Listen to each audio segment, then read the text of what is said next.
All right, we're probably going to get started here soon. So as people filter in, that's fine. This is on replacement behavior. So we're going to kind of be putting together what we've been going over last week and this week. If you missed those, there are videos online. You can message me and we'll get you those videos. If you've been with me the whole time, great. This is going to kind of put everything together and we'll kind of be able to see how support planning works, starting with that antecedent behavior consequence, that three-term contingency, into functions of behavior, into lowering behavior, and now providing that replacement behavior.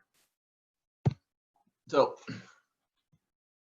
what we're going to do here is this is aimed at providing an introduction to what a replacement behavior is, as well as introduce some tools we use in teaching these replacement behaviors and how to get them in there, and also to understand how these tools work and why some of these tools work.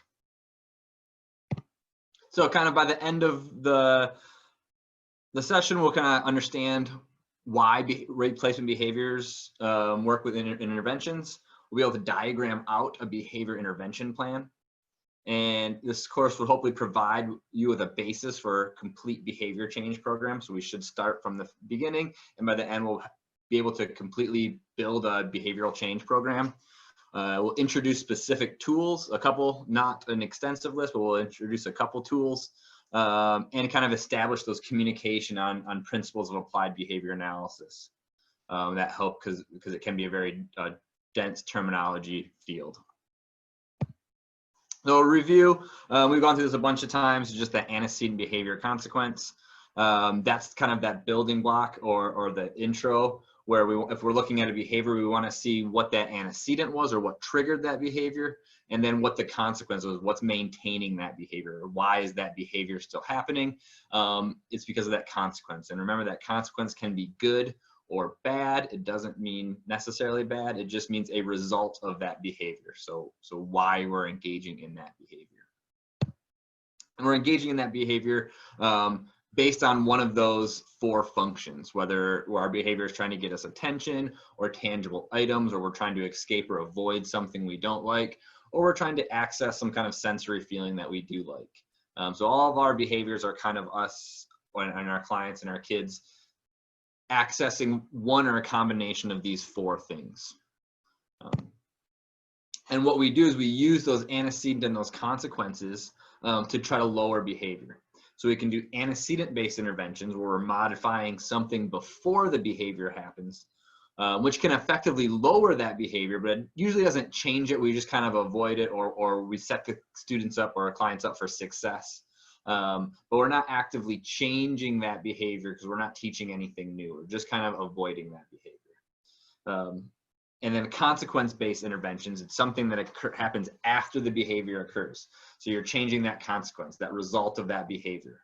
And it can effectively change future behavior. It generally takes a little bit longer, but it's not going to affect anything in the immediate. You have to see the behavior for that consequence-based interventions to work. So when you're looking at lowering behavior, you want a healthy combination of both these antecedent-based interventions that set people up for success, and consequent-based interventions that show how to engage in these behaviors or these new behaviors. You want a healthy combination of both. And this is what we're going to be kind of looking at today, is taking that original three-term contingency or the antecedent behavior consequence sheet we've kind of been working and expand on it. So this one is that it has our antecedent, our behavior, and our consequences in it, but it adds more. It adds our modifications. It adds kind of a desired alternative behavior. It adds an acceptable alternative behavior. Sometimes we don't get to the end goal right away, but what are we going to accept in the meantime? Is there anything we have to teach, or any behavioral skills we have to teach? On that consequent intervention side, do we need to modify any reinforcers? Do we need to add anything specific that they like? Any consequences modified? Are we going to put in any extinction procedures that we talked about last time, where we're ignoring behavior, or we're not providing reinforcement to a behavior that was getting it in the past? How are we going to modify these consequences? So this is what we're going to kind of look at today, and we'll get to it toward the end. So what is a replacement behavior? Well, a replacement behavior can be any type of positive and appropriate behavior that you teach a person that will give access to the same reinforcement. Remember that our behaviors are just us talking about what we want without using our words. So our behaviors are a communication tool. So we want this new behavior that we're doing, this more appropriate one, to be that same effective communication tool. So a replacement behavior must be easier and more effective than the problem behavior. Otherwise, we would just use that problem behavior to get access to what we need.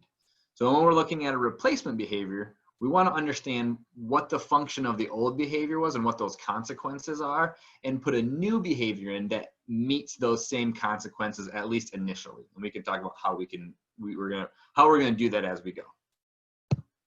So let's say we got an example.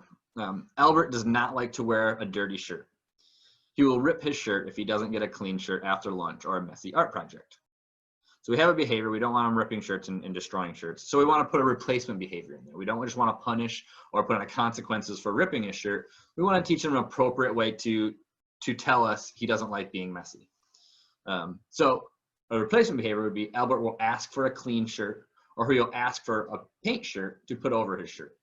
Now we want to put these in. Now, he may go through 6, 7, 8 shirts in a day. That's okay initially. That's not our end goal, but that's a good start. That's a much better behavior than ripping shirts or undressing.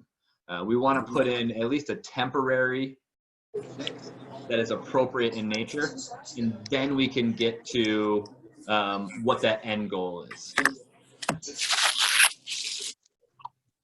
So another example. Let's say Maggie will hit herself in the head when she wants the teacher's attention.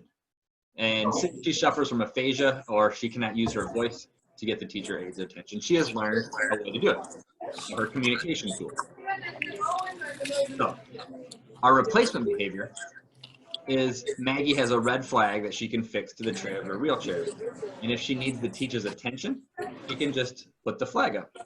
So the teacher and classroom aides give Maggie lots of positive reinforcement or attention for requesting attention with their flag.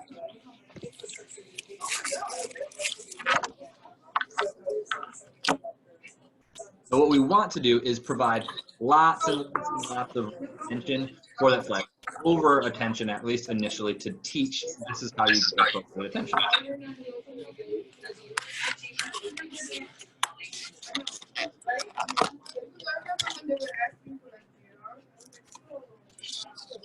If everyone could go and make sure your mics are muted, that would be appreciated. Okay. Selecting replacement behaviors. So to have an effective replacement behavior, we need to select the behavior that provides the same function as the interfering behavior. It has to provide the same function. That is key.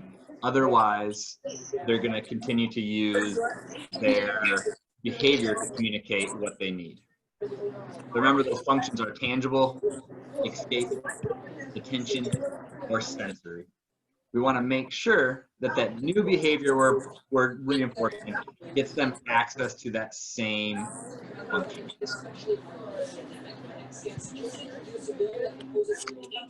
So let's say Sean is a 10-year-old boy with autism who loves his toy train.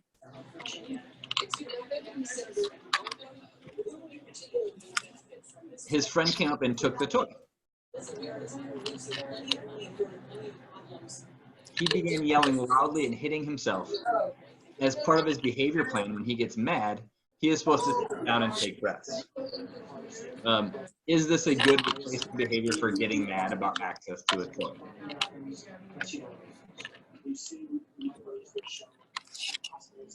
Hey, Cindy, if you could mute your screen, that would be appreciated.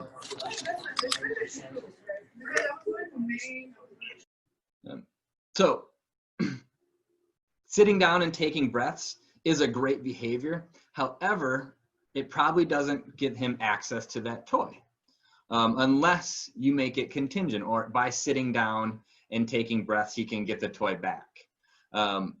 Taking breaths and sitting down is a great tool, But unless it serves the same function about him getting access to the toy he wants, he's probably not likely to use it and going to continue to likely use his behavior.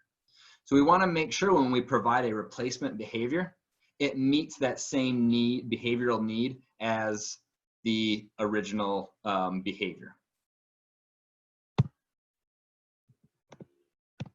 So when we're choosing a behavior, we can choose, there's two behaviors we can choose. A behavior that is already existing, they're just not using it enough or effectively, so we're trying to increase an already existing behavior. Or we're trying to teach a new behavior. So it can be new or novel, and we have to actively teach that behavior. And so when we're looking at, hey, picking a replacement behavior, we need to choose, is it something we need to teach that's new, or is it something that's already there we just have to reinforce or provide more praise for using? So let's say Johnny interrupts his parents nonstop. This gets on his parents' nerve, and they end up yelling at Johnny and sending him to timeout every single time.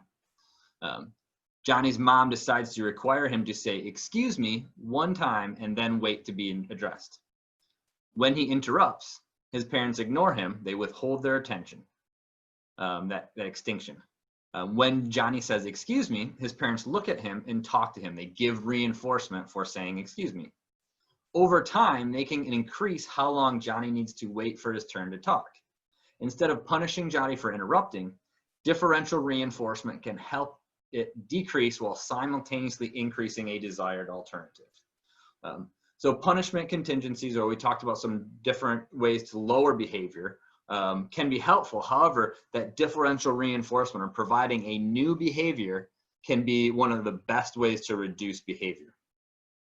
And in this case, interrupting was deemed a behavior that needed to be changed. So they started reinforcing "excuse me," and now at first he's probably saying "excuse me" a lot more than necessary. However, after time you can shape that and you can get that down. So they use the differential reinforcement procedure where they reinforced the word "excuse me" as opposed to just interrupting.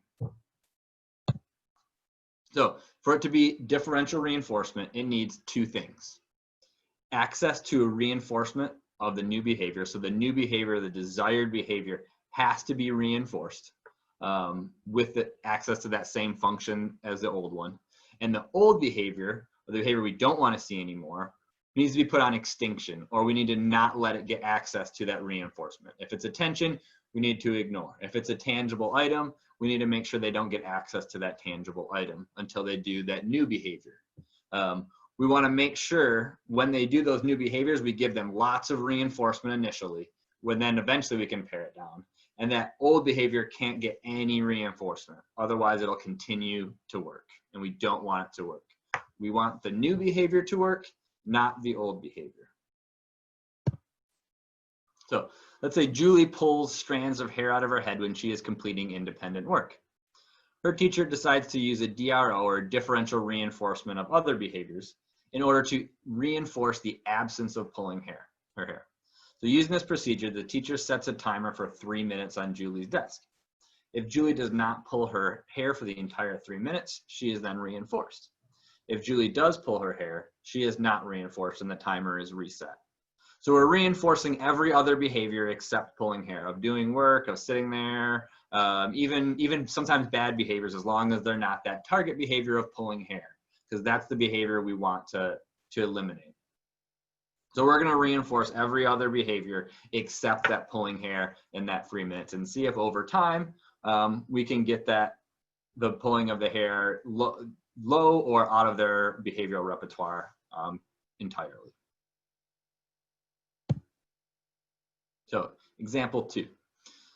Sarah engages in shouting out behavior after her teacher poses a question to the class. Her teacher decides to use a DRA, or differential reinforcement of alternative behavior procedure, in which Sarah is only reinforced when she's called on for raising her hand. This behavior is an alternative to shouting out, as raising her hand is more socially acceptable alternative. So if she blurts and shouts out, the teacher puts that behavior on extinction. She doesn't get reinforcement. She's ignored. She raises her hand. The teacher calls on her. Now, initially, you might have to call on her every single time she raises her hand. Otherwise, she may resort back to shouting. So initially, you may be calling on her every time she raises her hand, and then putting in those tolerance procedures where you fade back. And so every other time or every couple of times. But initially, when you're teaching that new behavior, increasing that new behavior, you want to reinforce it more than normal. So Kevin engages in out-of-seat behavior. So the teacher decides to implement a DRI, or differential reinforcement, of an incompatible behavior procedure. She decides to reinforce a behavior that is incompatible with out-of-seat behavior. So sitting in his seat is chosen as the incompatible behavior because it cannot occur at the same time as out-of-seat behavior. So Kevin only receives reinforcement, in this instance a token or a sticker, for sitting in his seat while reinforcement is held when Kevin is out of his seat. So when he's sitting in his seat, he gets a token or a sticker or some sort of reinforcement. When he's out of his seat, he doesn't get that. And you can add kind of those other contingencies after, positive practice, sitting down, things like that on top of this. But in this case, we're only reinforcing that good behavior. We're not coupling it with any other behavior reduction strategies. So to do this, kind of to start from the beginning, if we're going to look at using all of our tools, which would be our antecedent behavior consequence, our understanding of functions of behavior, our understanding of lowering behavior, and some of these differential reinforcement procedures. What it looks like is step one is we identify the target behavior or behaviors. And sometimes there's a lot to choose from. We only want to choose like maybe one or two at a time. And we want to make sure they're measurable. They're a specific behavior and not the absence of behavior. And it can be done without, and this can be done without the assistance of a professional. Anyone can kind of identify a target behavior. Some of these steps help with a professional, but all of them can be done without a professional help. But sometimes they help. It helps to have a professional eye come and kind of help out. So step two is that first presentation is using that sheet or a similar sheet to identify the antecedents and the consequences of that behavior. So what happened right before the behavior, what was triggering that behavior, and what is the consequence? What is maintaining that behavior? Why are they continuing that behavior? This can be done with some simple training, like looking through that first presentation or seeking out some guidance from someone who knows how to do it. And you kind of collect this data over a couple of days so you can see a whole picture.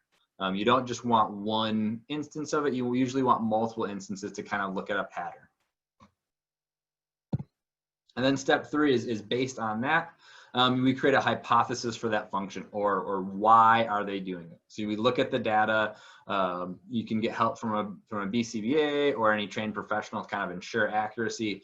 We are trying to make an educated guess as to why they're engaging in that behavior. Is it for attention? Is it for a tangible item? Is it for escape? Is it for sensory? Is it a combination of all of them or some of them? So you're trying to create that hypothesis or that guess.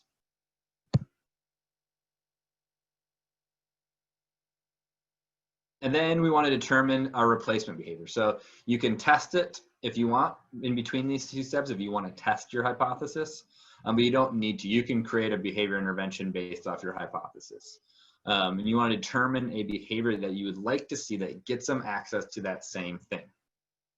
So for it to work for differential reinforcement, some of these procedures, you need to meet that same function before you start teaching tolerance. And it may not be the ideal behavior right away. We don't go from an interfering behavior or a problem behavior to 100% perfect. There are steps along the way. So maybe we need to find an intermittent behavior that we can tolerate. And when I'm looking at these behaviors, what I always think of is like, what would I do in their situation? How would I act? And that's kind of where I set my end goal or my bar, and then we work back from there. What are some steps we can do to get to there?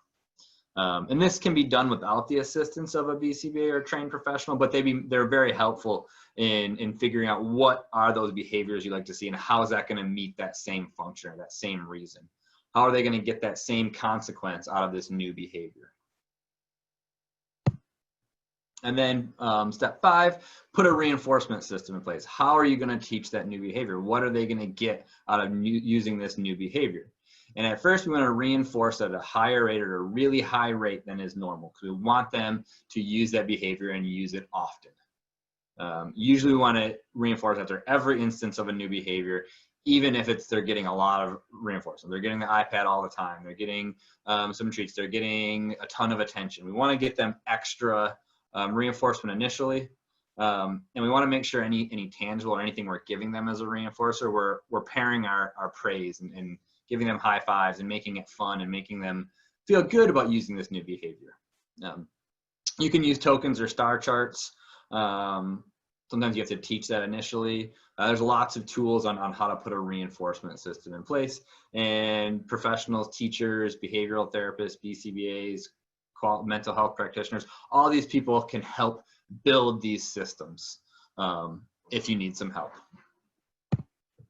And then we want to make sure that old behavior is on extinction or as little reinforcement as possible.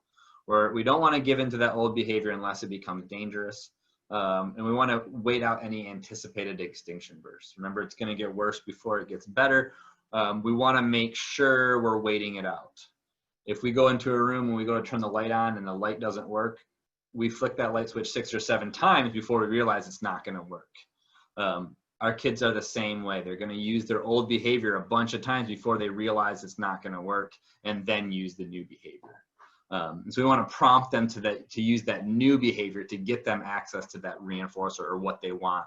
And sometimes it's hand over hand or saying exactly the right words to get them at least that initial contact with the reinforcer, or to show them what they have to do. We want to show them as best as possible, this is what we're supposed to do. That way they can use it on their own. And then you can talk with any professional for side effects of extinction or what to expect, or anything like that. Because sometimes we don't want to put it on extinction because it can be dangerous. There can be injurious behavior that can happen and things like that. So we want to make sure when we're doing that, we're doing it safe. And then the last step is feedback reinforcement. Once the behavior is happening at a high rate, the new behavior is happening at a high rate, and the old behavior is not happening that much at all. We want to teach if they understand words and verbs. You can say like, oh, in a minute, or first you have to do this, then we can do that. If you're using a sticker chart or token chart, they have to get more stickers or more tokens before they can trade them in. And if you have any questions about building a tolerance program or fading reinforcement, talk to a professional. There's behavior analysts, teachers are really good at this. Qualified mental health practitioners. There's a lot of people who can help fade back this reinforcement to a more appropriate level. And so the last thing before we get to that support planning document, I wanted to talk just basically about a tool called the token economy that we can use. It's kind of like how we operate in the real world. We do behaviors that earn us a paycheck. That paycheck then we can cash in for things that we need. A token economy is similar with kids. You teach what a token can be traded in for preferred items. So when the child has no tokens or they don't have access to the things that they want to do, they have to engage in desirable behaviors to earn these things. You can earn stickers, or we can earn tokens, or you can earn poker chips, or you can earn lots of different things can be used for this. And the child is given those for engaging in these positive target behaviors. Once they have enough, the child can trade in these for their desired items, and then they're back to square one. So they have to engage in more positive behavior to earn those tokens, to trade them in, to earn more tokens. And it just becomes a nice cycle where they're rewarded for their behaviors. And it can look something like this, where they can choose what they're working for, and then you can put stickers on those. You can use Velcro little tabs. You can use ABCs, numbers, and as they do these good behaviors, they earn these tokens, and once they hit to a number, they can trade them in for what they're working for. These work really well because you can always change up the reinforcer. They can change them on the fly. If an iPad's not working because they've had it all day, you can change up something and use the same system. It's a really nice system that can be flexible. All right, so we're going to put all of this together and kind of work through a support plan for a child. So let's say a child engages in screaming when story time is over at bedtime. So they read a story. As soon as the story's over, they engage in kind of that tantrum behavior, that screaming. So we know that antecedent is when mom or dad finish, or grandma or grandpa finish that bedtime story. So as soon as the story's done, screaming and tantrum behavior starts. We understand it happens when it's time for bed. Maybe it happens during any story time. Maybe it's when we're sitting on the couch. Or maybe it's just, in this case, just time for bed. So when it's time for bed, they go read their story. As soon as the story's done, there's tantrum. So what we want to do is create some antecedent modifications, or some ways to set the child up for success. So maybe we create a visual story of bedtime routine. We try to set the routine same every night, and offer some choices. So you get one book. Which book do you want? Here's 3 choices. So we've kind of set the stage where we've tried to build in some positive things, some systems before the behavior happens to set the child up for success. What we want, the desired behavior, as soon as it's over, to say goodnight, or give a hug, or some kind of that's the desired alternative behavior. An acceptable alternative behavior might be some minor protests at a talking volume, or questions, can I have one more? But not that screaming and that tantrum behavior. So in this case, what we're going to have to teach is functional communication of saying goodnight. So why is she going to say goodnight? That's what we have to answer. Usually protesting or screaming gets her access to another book. So we're going to look at how we can do that. So our consequence is usually that screaming or that tantrum gets another book. Mom and dad read another book to stop the screaming. The child understands, oh, and I want another story, I scream. That function, we're going to guess, is that tangible and attention. We can't tell if it's just the story or if it's the story and attention. Most likely it's that paired tangible and attention. So then what we want to do is modify those reinforcers. So why should she say or he say good night? So let's say every night that she or he does not protest, they get a sticker, and they get a hug and kiss for not screaming. If they get 3 stickers, they can earn a second story. So maybe 3 nights in a row, if they don't protest, they get a second story. And that first time when you're teaching that, maybe it's 1 sticker. So initially, maybe it's they say good night, they don't scream and protest, they get a sticker, they can cash it in that night for a second story. And then maybe after time, you build it up to 3 nights in a row earns that second story. And so what we want is that consequence is modified. When they start screaming, we want to put that on extinction. And there's a couple different ways you can do that. You can leave the room and let them then continue screaming in that room. Sometimes that's not always appropriate or can be traumatic for the kid. So sometimes maybe you want to stay in the room and just sit next to them but not engage with them. So we're not going to kind of make eye contact with them. We're not going to look at them. We're just going to kind of let them work it out. And if they calm down a little bit, then we can re-engage with them, or that planned ignoring. So we don't want that screaming to work. And so this is kind of how we would build a support plan around screaming when story time is over at bedtime. We have our antecedent interventions, or what happens before the screaming to set that child up for success. And then we have our consequence-based interventions, where we're looking at the reinforcers and consequences to teach a new good behavior and reinforce the behavior we want to see of saying goodnight, and not engaging in that screaming tantrum behavior. So we did all of that just for one behavior. Is this easy? It is not easy. Some behaviors are really hard to find an alternative behavior. Some behaviors, it's hard to determine function. Some behaviors are very resistant to change. Sensory behaviors that we really can't control, are really hard to change. And sometimes it's just hard or not feasible to stick to that plan 100% of the time. Sometimes you do have to reinforce that tantrum behavior because you're at a store and it's becoming a dangerous situation. So you have to reinforce that bad behavior to provide that for them. So it's not feasible. So it is not easy. And it is really difficult to kind of stick to some of these plans and build some of these plans. Behavior change doesn't happen overnight. It can take a while. It can take a long time to figure some of this out. So that was kind of on how we build support planning and replacement behaviors. I'm going to go to the chat and look to see if there's any questions on that. I know there's a lot of information. It kind of puts all of these into kind of one document and one idea, but if you haven't seen the other presentations, it might be helpful to go back and look at how we collect antecedent behavior consequence data, how we determine that function.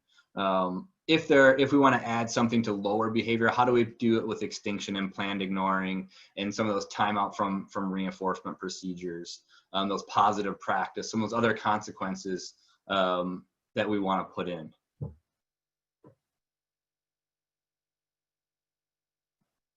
And if anyone ever comes up with any questions, feel free to email me or wants any resources, let me know. And I would be happy to send stuff out.